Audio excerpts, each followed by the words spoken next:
alcance de lo que es una refiscalización. ¿Cuáles son los límites que nos prevé el Código Orgánico Tributario con relación a una segunda o posteriores, porque se han visto no solamente dos fiscalizaciones, sino varias fiscalizaciones sobre el mismo sujeto y sobre los mismos elementos y hechos que han sido auditados, revisados, examinados en procedimientos anteriores? Entonces eso, digamos, es bueno saber los límites y conversar con ustedes el alcance de lo que tienen estas normas desde el punto de vista, digamos, a la luz del Código Orgánico Tributario. Y por eso hablamos, siempre conversamos, bueno, efectivamente hay una refiscalización, una segunda o posteriores fiscalizaciones, y efectivamente,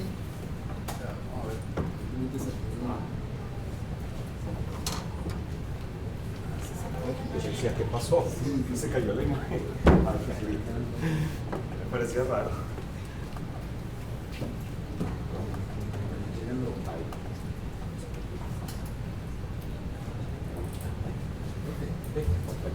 Ok.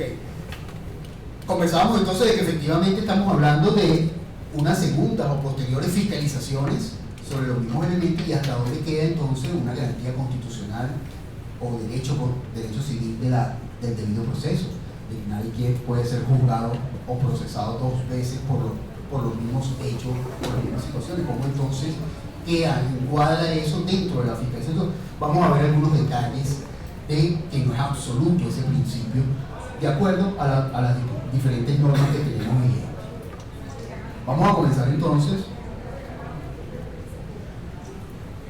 Sabemos que la mayoría de los impuestos, los tributos desde el punto de vista nacional, municipal, son autoliquidaciones, es decir, que no participa la administración tributaria, no participa efectivamente en la determinación y liquidación del impuesto, sino que son los propios contribuyentes los que interpretan las normas, los que analizan y aplican la norma en su declaración, ¿verdad?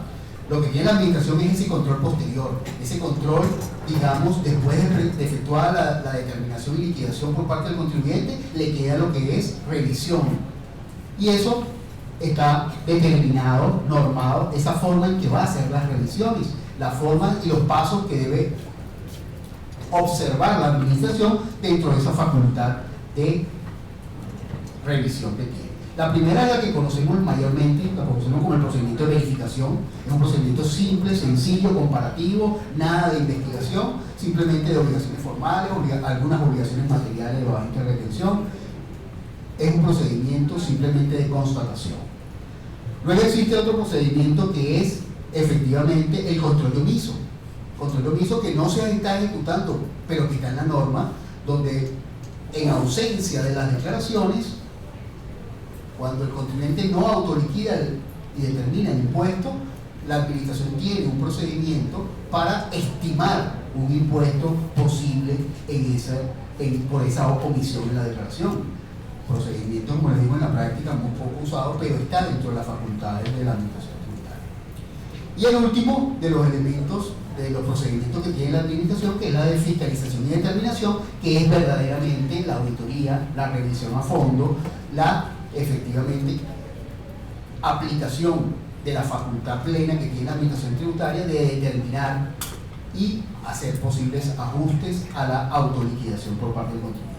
Y es este último el que nos vamos a referir cuando hablamos de fiscalizaciones, porque es una auditoría ya de fondo a los efectos de la determinación de la obligación tributaria. ¿Cuándo hablamos de refiscalización? Efectivamente, cuando vemos la aplicación por parte de la administración tributaria ejecuta el procedimiento de fiscalización y determinación en dos o más oportunidades, como le había dicho, sobre el mismo sujeto activo, sobre el mismo sujeto pasivo, ya sea en condición de contribuyente o de responsable. Ahí hablamos entonces de la refiscalización. ¿Cómo queda? La pregunta entonces, ¿cómo queda el derecho civil al debido proceso, que nos prevé el artículo 49, numeral 7 de la Constitución? Allí nos habla que el debido proceso debe respetarse tanto a nivel de los tribunales como a nivel administrativo. Eso es un principio de derecho universal, el principio del debido proceso. Todos tenemos que estar sometidos a los procedimientos reglados, a los procedimientos que efectivamente tienen las normas legales y reglamentarias. No puede haber improvisación, no puede haber un procedimiento específico para una situación determinada si no está arreglado de carácter general. Por ello hablamos entonces que es un derecho civil de acuerdo a la Constitución, un derecho constitucional, el debido proceso que debe respetarse tanto a nivel administrativo, como sería en el caso de las fiscalizaciones, como a nivel de los tribunales, a nivel judicial. ¿Qué nos dice ese principio? Que ninguna persona podrá ser sometida a juicio por los mismos hechos, y aquí se subraya lo de los mismos hechos, en virtud de los cuales hubiese sido juzgado anteriormente. Y ahí la idea que queremos generar, el mito que tenemos que efectivamente, bueno, nadie puede, si yo me hicieron una fiscalización, me dan un procedimiento, ya no puede haber una segunda revisión sobre esos elementos, porque me habla efectivamente de que nadie puede ser juzgado, nadie puede ser sometido a procedimientos sobre hechos evaluados y decididos con anterioridad. Es lo que en el latín llaman el principio non bis in idem. Adicionalmente, también tenemos que coadyuva con este principio efectivamente del debido proceso el principio de la seguridad jurídica. El hecho de que yo esté sometido a varios procedimientos, eso crea inseguridad, no hay certeza de la aplicación de la facultad de la administración, como también se violaría el principio universal de la confianza legítima en la que se inspiran esos principios de la administración pública de acuerdo a la ley. La confianza legítima es una vez que la administración actúa, fija criterio, ya le da confianza a los administrados. Ese es un principio, no está escrito en nuestra Constitución, pero forma parte de la Carta Fundamental de los Derechos Fundamentales y derechos efectivamente sociales y humanos, civiles a nivel universal. Todo eso nos lleva, en virtud de la aplicación de verdaderamente del principio del debido proceso, nos lleva a lo que llamamos administrativamente, y ustedes posiblemente lo han oído por allí, el principio de la cosa juzgada administrativa. Cosa juzgada es sobre ya lo actuado, sobre efectivamente lo decidido, ya no puede haber una segunda decisión. Eso es lo que llamamos cosa juzgada. Ya se juzgó esos elementos, esos hechos, por lo tanto entonces no está posible unas ulteriores actividades o procedimientos sobre eso que llamamos cosa juzgada administrativa. ¿Cómo se garantiza entonces desde el punto de vista en la práctica esa cosa juzgada administrativa? Que es la que nos dice como máxima, de acuerdo a lo que estamos analizando, nos dice que no puede la administración pretender decidir un asunto que ya fue analizado y decidido con anterioridad. Eso es lo que nos está diciendo efectivamente el principio constitucional del debido proceso. Nadie puede, digamos, la propia administración tributaria en lo particular, en lo que respecta a la materia tributaria, no puede haber entonces doble procedimiento sobre los mismos hechos que ya actuó la administración, la propia administración. ¿Cómo las leyes garantizan ese principio del debido proceso a la cosa juzgada administrativa? Bueno, simplemente la Ley Orgánica de Procedimientos Administrativos, que es la que fija los principios, las reglas que van a regir los procedimientos dentro de la administración pública. El artículo 19, numeral 2 de la ley nos señala que son de nulidad absoluta. ¿Qué significa esto? Son actos administrativos de nulidad que están viciados en nulidad absoluta, aquellos actos, como nos lo dice el numeral 2,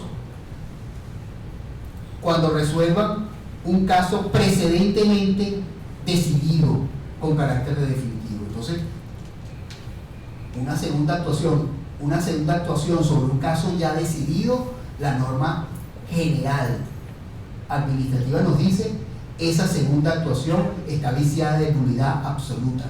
Nulidad absoluta significa que no puede ser corregida y todo lo que se actúe en ese segundo procedimiento por haber, digamos, analizado, levantado sobre los mismos hechos ya decididos, carece de validez. Son nulos, no existen en la vida jurídica. Nulidad absoluta, no son convalidables, no es nulidad relativa, vamos a subsanar, no, es nulidad absoluta el castigo que le da la ley cuando se viola la cosa juzgada administrativa, cuando se está levantando un procedimiento sobre lo actuado sobre lo decidido con anterioridad. Ese mismo principio, ese mismo artículo 19, numeral 2, lo recoge textualmente el Código Orgánico Tributario, en el artículo 250, numeral 2 también, en los mismos términos que lo establece la Ley Orgánica de Procedimientos Administrativos. Ahí efectivamente, en ambas leyes, nos establece los límites entonces y las consecuencias. Si la administración general o la administración tributaria en particular efectúa una revisión sobre situaciones ya decididas, esas segundas o posteriores actuaciones están viciadas en nulidad absoluta, no tienen validez jurídica. Pero la norma deja un espacio, esa norma que estamos leyendo allí, que estamos visualizando tanto en la LOPA como en el Código Orgánico, nos dice salvo autorización expresa de la ley. Bueno, ¿qué significa eso? Que si hay posibilidades entonces, de acuerdo a la ley, de actuar sobre lo actuado. Porque la regla general que me está dando la norma es que es nulo, de nulidad absoluta, las posteriores actuaciones que se hagan sobre asuntos decididos. Pero dice salvo autorización de la ley. Cuando dice salvo autorización de la ley, significa entonces que sí puede haber casos donde se puedan fiscalizar asuntos, se puedan revisar, se puedan aplicar procedimientos sobre asuntos ya decididos. Y es allí cuáles son esos casos que efectivamente recoge la ley. ¿Cuáles son esos casos excepcionales en donde no se estaría violentando la cosa juzgada administrativa, particularmente en el tema que seleccionamos hoy, que es la parte fiscal, la parte tributaria? Tenemos el Código Orgánico Tributario, que nos fija las reglas de los procedimientos, y tenemos las últimas dos reformas, que es la del 2001 y la del 2014, esta última la vigente. Desde el año 2001, efectivamente estamos viendo que se incorporó, no en los códigos anteriores, no en la reforma 94, ni en el Código 82, ni en la reforma del 92. Es en la reforma del 2001 cuando nuestro legislador cambió y se trajo las normas del Código CIAT, del Centro Interamericano de Administraciones Tributarias, abandonó el código de la OEA y del Banco Interamericano y adoptó el código del CIAT, que es un código mucho más agresivo, mucho más fiscal, mucho más amparando competencias y funciones de la administración tributaria, e incorporó esta norma que hoy es el artículo 197, y en la reforma del 81, perdón, la reforma del 2001 es el artículo 187, hoy es el 197, pero la redacción es la misma. Allí se incorpora una norma que efectivamente nos señala lo siguiente: dentro del proceso de fiscalización. El artículo 197 nos dice: las actas de reparo y de conformidad no condicionan ni limitan las facultades de fiscalización de la administración tributaria. Nos está diciendo, mira, yo actué, determiné unos reparos o di conformidad, no está todo ok. La norma me está diciendo, el hecho de que usted tenga en su poder un acta de reparo o tenga en su poder un acta de conformidad no significa que la administración ya cesó en su competencia frente a esos elementos. No, la norma me está diciendo que puede haber, que no limitan las facultades de la administración de volver a fiscalizar, de volver a evaluar esos hechos que tenemos en esas actas que hoy tenemos, actas de reparo o un acta de conformidad.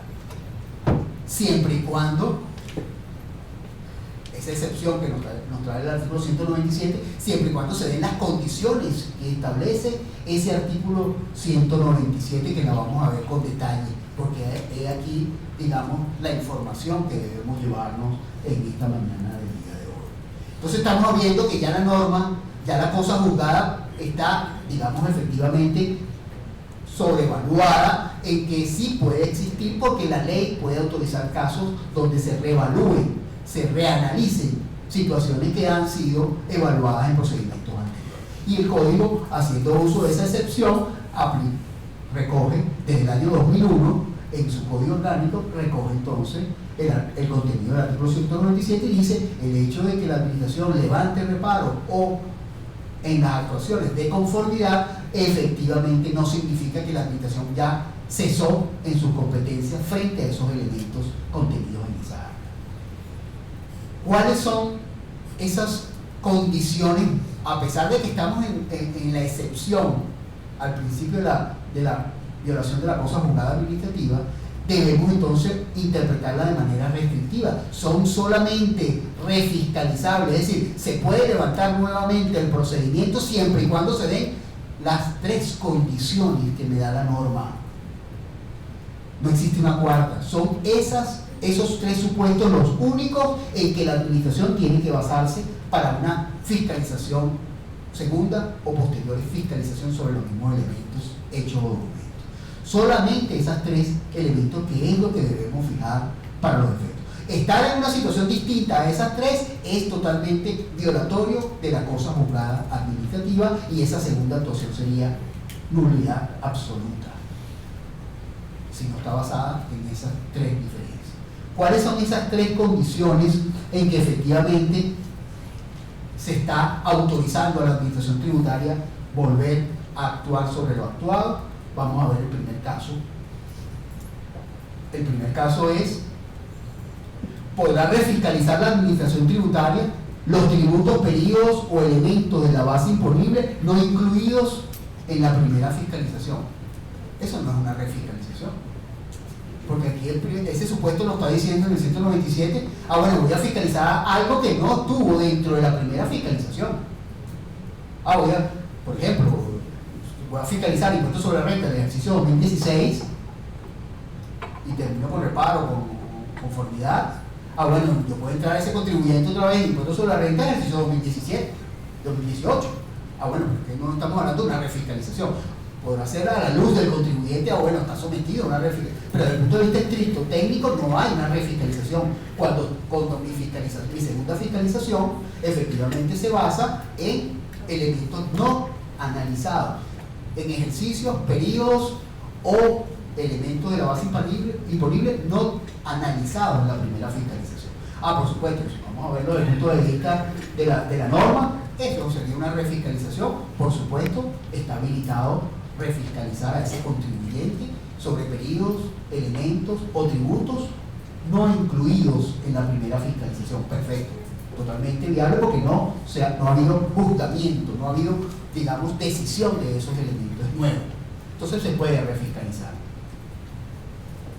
El segundo elemento, y aquí es donde empieza la cosa un poco que debemos tener presente, es efectivamente que también podrá refiscalizar la administración tributaria cuando se trate de hechos, elementos o documentos nuevos, no existentes para el momento de la primera fiscalización. Perfecto, a lo mejor entonces yo estoy entrando en una segunda fiscalización y estoy entrando en los mismos ejercicios, en el mismo contribuyente, en el mismo impuesto y en el mismo elemento de la base imponible, en una segunda fiscalización.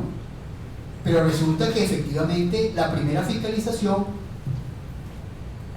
no tuvo a su disposición, no tuvo, porque aparecieron de repente documentos que estaban, digamos, excluidos, no estaban disponibles en el momento de la primera fiscalización, y aparecen entonces y los consigue la segunda fiscalización. Efectivamente, entonces la norma nos está diciendo allí, bueno, esa segunda fiscalización que se está basando en documentos que no estaban disponibles, no existían para el momento de la primera fiscalización, entonces en la segunda fiscalización la administración puede levantar sus actuaciones, analizar esos nuevos documentos y determinar sus consecuencias tributarias, sus observaciones, sus reparos o conformidades. Pero lo importante en esta segunda supuesto de refiscalización es que no existían esos elementos para el momento de la fiscalización. Por lo tanto, no tuvo oportunidad el fiscal actuante, el primer fiscal no tuvo la oportunidad de evaluar esos documentos, esos elementos o esos hechos. Generalmente, aparecieron una factura que estaba metida en la caja fuerte del contribuyente. Pero el fiscal actuante no tuvo a su disposición para él es una información nueva. Y llegaron unas facturas que por denuncia generalmente. Mira, aquí aparecen unas facturas originales que nunca las declaró el contribuyente. Efectivamente son elementos nuevos. Por lo tanto, entonces la administración puede abrir una segunda fiscalización para evaluar esos nuevos hechos y determinar las consecuencias tributarias. Entonces es un elemento también factible, porque no está analizada por la primera fiscalización, no hay rompimiento del principio de la cosa juzgada, porque no se decidió sobre efectivamente esos nuevos elementos. Y la más importante es la que debemos tener presente, es la tercera. Aquí nos dice la norma también que puede refiscalizarse, la administración tributaria puede abrir un segundo o posterior procedimiento de fiscalización y determinación cuando se trate de hechos, elementos o documentos que sí existían en la primera fiscalización, estaban a disposición del fiscal en la primera fiscalización. No son elementos nuevos, no estaban allí. Él los analizó, tal vez en el requerimiento lo requirió, pero ¿qué es lo que sucede en este caso? La primera fiscalización no los apreció. La primera fiscalización los obvió. La fiscalización no hubo un análisis, un estudio para determinar su procedencia o improcedencia, sus efectos tributarios. Entonces aquí estamos hablando de que sí existían para la primera fiscalización, pero no fueron analizados, no fueron examinados, no fueron objeto de observancia. Entonces la administración en este caso tiene la facultad de efectivamente entrar en un proceso de fiscalización con posterioridad. Estamos hablando en este tercer supuesto de que efectivamente colmaría ese segundo reparo o esa segunda fiscalización sobre un elemento no apreciado. A pesar de lo que lo tenía disponible, no lo apreció, no lo analizó, y por lo tanto la segunda fiscalización puede entonces efectuar un ajuste, un reparo, un análisis sobre esos elementos, hechos o documentos no apreciados por la primera fiscalización. Esas son las tres reglas para estar en presencia de la facultad, de la posibilidad de una refiscalización. Estamos hablando de elementos que no incluían la primera fiscalización, elementos de la base, perfecto. Segundo, entrando en los mismos elementos, entrando en los mismos tributos, pero sobre documentos nuevos que no existían para el momento de la fiscalización. Y el tercero es, aún existiendo los documentos, aún existiendo los hechos, el fiscal inicial no los apreció, no los analizó. Entonces la segunda fiscalización tiene posibilidad y está totalmente ajustado a lo que nos dice el artículo 197 del Código Orgánico Tributario. Ahí nos preguntamos entonces, ¿cuándo no puede entonces la administración refiscalizar? De acuerdo a esos tres supuestos, ¿cuál sería el escenario donde estaría violentándose la cosa juzgada?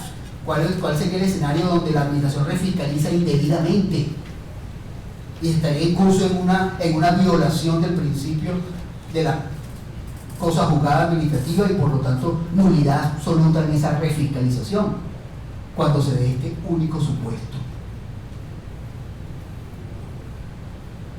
Cuando la administración pretenda refiscalizar un elemento que existía dentro de o unos documentos que existían durante la primera fiscalización y fueron apreciados en la segunda fiscalización, perdón, en la primera fiscalización. Existían los documentos, existían los hechos en la primera fiscalización y los apreció el contribuyente, lo apreció el fiscal.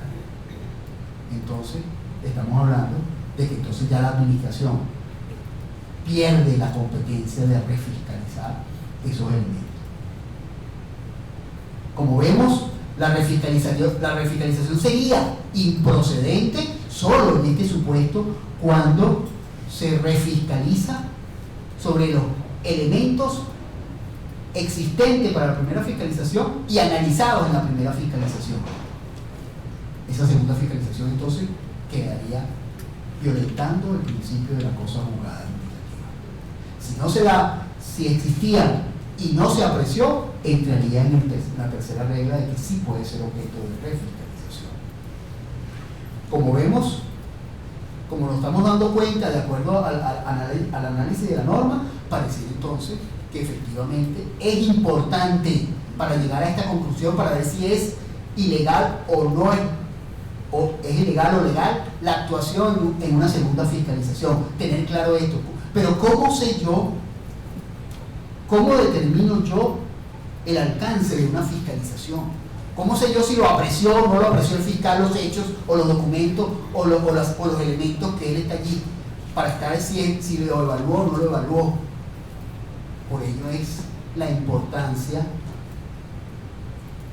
de ustedes, asesores, de ustedes que están en el día a día con los fiscales, de ver el alcance. ¿Cómo determino yo cuál fue el alcance, cuáles fueron los elementos que evaluó? Generalmente en el acta de reparo o en el acta de conformidad me hace una narrativa el funcionario de cuáles fueron las cuentas que analizó, cuáles fueron las circunstancias que lo llevaron, cuál fue la metodología utilizada, cuáles fueron las conclusiones, qué tipo de análisis se realizó. Si no está en el acta, si no está en el cuerpo del acta, tenemos que irnos a la segunda fuente para averiguar cuál fue el alcance, para ver si la segunda actuación está o no ajustada a derecho, porque si usted lo apreció y no determinó reparos, entonces ya yo estoy tranquilo, pero porque usted lo apreció a su criterio, de repente no era un ajuste, pero usted lo apreció. Si no está en el acta de reparo, a lo mejor una cuenta, no sé, pérdida en cambio. Si usted analiza y dice, no, yo estoy de acuerdo, efectivamente, usted debe dólar CADIV, dólar CICA, todo, bueno, está ajustado. En mi opinión no hay, está ajustado a derecho esa pérdida, esa reducción de la pérdida en cambio, un supuesto, ¿no? Si él me lo dice en el acta, entonces ya yo sé que ya él apreció esa cuenta, no puede ser objeto entonces de una segunda revisión, porque existía y la evaluó el fiscal, el primer fiscal. Ya yo entonces estoy tranquilo, porque está apreciado y tengo los elementos en el acta de reparo donde me dice que las cuentas analizadas fueron esas y dentro de esa cuenta está la pérdida en cambio.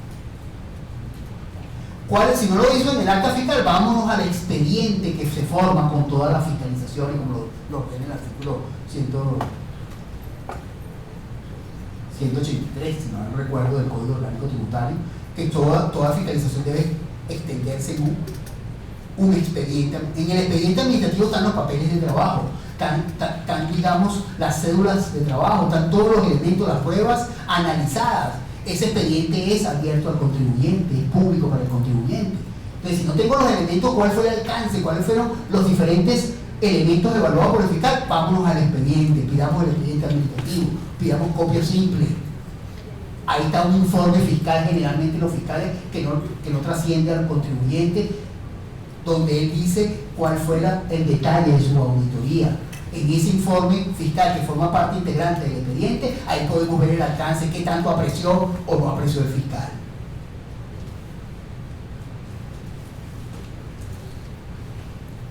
¿Qué nos lleva a esto? Bueno, todavía me quedan aquí unos 7 minutos. ¿Qué nos lleva a esto? ¿Y por qué la importancia de ver el alcance, las 3 situaciones por las cuales la administración puede hacer una refiscalización? Porque en la práctica, ¿qué sucede? En la práctica tenemos casos donde los fiscales, dentro de este desajuste que tenemos como sociedad, nos plantean, bueno, aquí ya está este reparo, y bueno, podemos conversar, podemos hablar.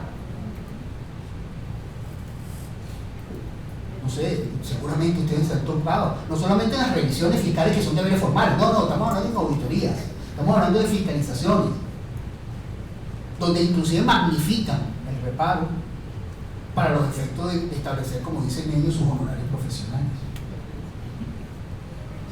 Pero esa situación es verdad. ¿Cuál es el argumento central para ellos decirte y convidarte, no hablar de extorsionarte? Me duele un poco, ¿no? Tuve muchos años dentro de la administración tributaria, pero ojo, eso no es de ahorita. Tal vez ahorita lo vemos masificado, lo vemos descarado, pero eso ha ocurrido toda la vida. Pero estamos hablando del 2001 hacia atrás. No existía esta norma que estamos evaluando hoy. Allí, para haber una refiscalización, tendría que entrar era otro ente, que era la Contraloría General de la República. Porque son un poquito más de edad avanzada, podrán recordarse que no, cuando la Contraloría General, si a mí me fiscaliza, me da mi acta y tengo mi resolución, ya yo estoy garantizado.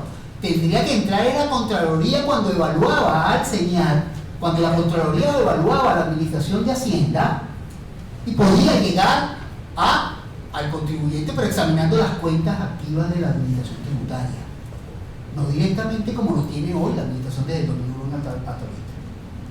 Entonces, tal vez ese discurso de antes no debe ser el mismo discurso de ahora, porque ahora tenemos norma expresa y ya evaluamos el alcance. Entonces, ¿cuál es el fiscal ahorita cuando te quiere proponer alguna salida indecorosa? Te dice, no, si usted levanta el acta, yo vamos a estos reparos por fuera, sobre esto hablamos, y yo levanto el reparo sobre esto y aquello, y no ha pasado nada. Ya no te van a volver a fiscalizar.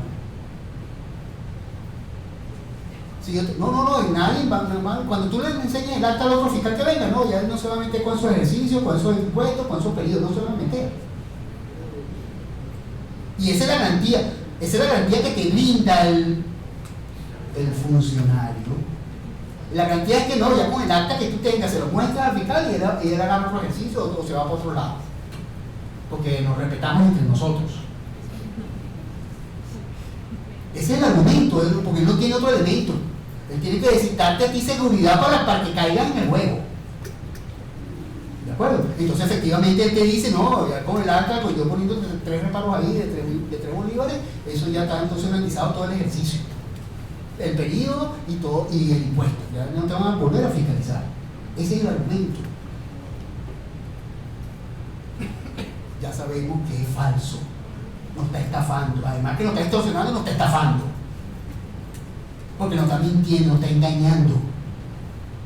Porque hay que decirle a ese funcionario, bueno, no sabemos si el amor los clientes o la directiva de su cliente toman la decisión. Usted simplemente le alerta. ¿De acuerdo? Usted le alerta, le levanta un informe, le dice cuál es el alcance, de acuerdo a lo que dice el artículo 197 y lo que conversamos aquí este día de hoy, y usted evalúa eso, usted decide si se tranza o no se tranza con el funcionario. Pero ese funcionario que te está diciendo, no, vamos a dejar este reparo de pérdida en cambio, vamos a darlo por fuera porque oye, es bastante grueso.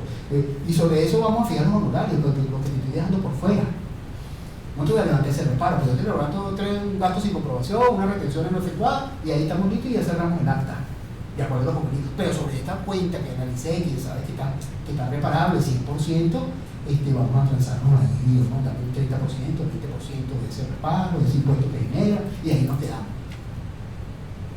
Entonces hay que decirle al cliente, mira, si usted se transa de esa manera, usted está propenso que mañana 6 años de prescripción o 10 años de prescripción para que pueda dormir tranquilo. Ese reparo que te dejaron por fuera no fue apreciado por el funcionario. Ese reparo por fuera fue un hecho que existía para el momento de la primera fiscalización, pero no fue apreciado por él. Entonces, ¿qué significa eso? Que puede entrar una segunda fiscalización sobre esos hechos o elementos no apreciados por el primer fiscal. Entonces, si le levanta el segundo fiscal, le puede levantar el reparo que obvió intencionalmente obvió el primer fiscal. Cuando, ojo, son situaciones que han ocurrido. Y también es así que en el año 2009, particularmente caso señal, recordemos que esto estamos hablando a nivel de todas las administraciones tributarias. Estamos a nivel donde el código aplica directamente, como a nivel municipal o estatal, que estamos hablando que aplica de manera supletoria, pero tienen sus reglas donde ordenan, en los municipios ordenan aplicar todos los procedimientos que están en el código. Entonces tenemos que a nivel municipal también, estamos hablando de que efectivamente, particularmente caso señal, se creó una gerencia general, que es la que tenemos proyectada ahí, gerencia general, gerencia de control aduanero y tributario, donde tiene una gerencia en línea de aduana y tiene una gerencia de control tributario Y ahí tiene la división de control posterior. Esa división, la única competencia, usted ve en la Gaceta, que es la que tenemos aquí proyectada del 28 de enero del 2009. Usted ve la atribución de la división de control tributario, control posterior tributario, y van a ver exclusivamente ustedes pueden fiscalizar lo que ya ha sido fiscalizado. No pueden entrar por primera vez a un contribuyente. Ustedes van a hacer refiscalizaciones. Esa es la competencia que le dieron a esa unidad administrativa. Entonces estamos viendo que efectivamente se crea inclusive la estructura para hacer refiscalizaciones, todo dentro del marco de las 3 reglas que vimos, los 3 supuestos que vimos. Entonces cuando ese fiscal le deja el reparo por fuera, no le está garantizando, porque puede ser apreciado. Entonces, ¿qué es lo que hay que exigirle al fiscal? Bueno, pues vamos a transar, pero vamos, yo estoy dispuesto a pagarte los honorarios. Pero vamos a hacer algo. Ponme en el acta fiscal que tú me evaluaste la cuenta de pérdida de cargo. Ponme en el acta fiscal y en el expediente que a tu juicio no hay, está ajustado a derecho porque es una pérdida oficial, es una pérdida de dólares oficiales a dólares oficiales, entre lo que hay una variación pero siempre oficial, eso es totalmente deducible. Ponme en el acta que tú apreciaste esa cuenta. Si me la colocas en el acta, si me dice que usted actuó y apreció pero a su juicio no hay reparo, no hay ajuste porque está ajustado a derecho, entonces yo estaría en el supuesto de que me garantiza a mí que si alguien viene a evaluar otra vez esa cuenta, yo le digo, ya esa cuenta está apreciada, por lo tanto está violentando, esa segunda fiscalización está violentando el principio de la cosa juzgada administrativa, está violentando efectivamente el principio universal de no bis in idem. Pero si no me la aprecia y no la deja constancia, que es lo más probable porque no se va a poner, si él dice que la aprecia y no repara, cuando venga mañana alguien a entrar y averigua, pero ¿por qué tú no reparaste esto si esto era un reparo? Bueno, yo tengo mi criterio, posiblemente se vea involucrado ese funcionario en una medida disciplinaria por negligencia en el desempeño de sus funciones. Entonces, muchos fiscales no corren el riesgo, muchos fiscales no colocan que aprecian la cuenta que están dejando sin reparo, no la colocan. Entonces, no la colocan significa entonces que está en el tercer supuesto que estamos hablando.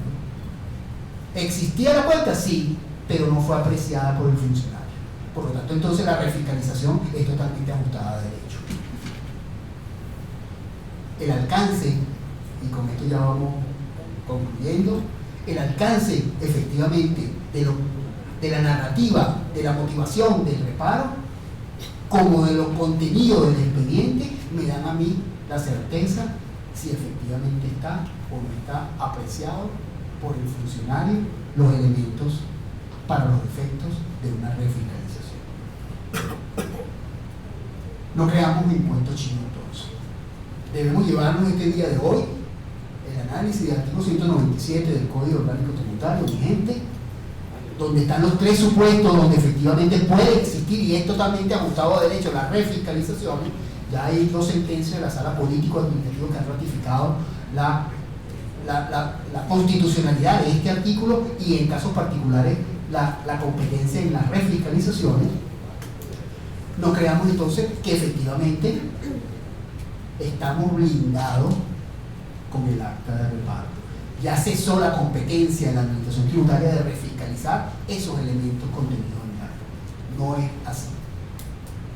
Bueno, efectivamente tenemos que ver el alcance, la individualidad de cada caso particular para ver si estamos o no en una posibilidad de una refiscalización. Es por ello entonces que tomemos esto. Bueno, los directivos dicen que sí, vamos a transarlo, entonces bueno, nos sirva por lo menos. Es una decisión ejecutiva, es una decisión gerencial. Vamos a transarlo, nos dicen a nosotros los asesores, a ustedes los asesores, bueno, vamos a llamar y vamos a reunirnos, vamos a hablar de los honorarios profesionales que está cobrando.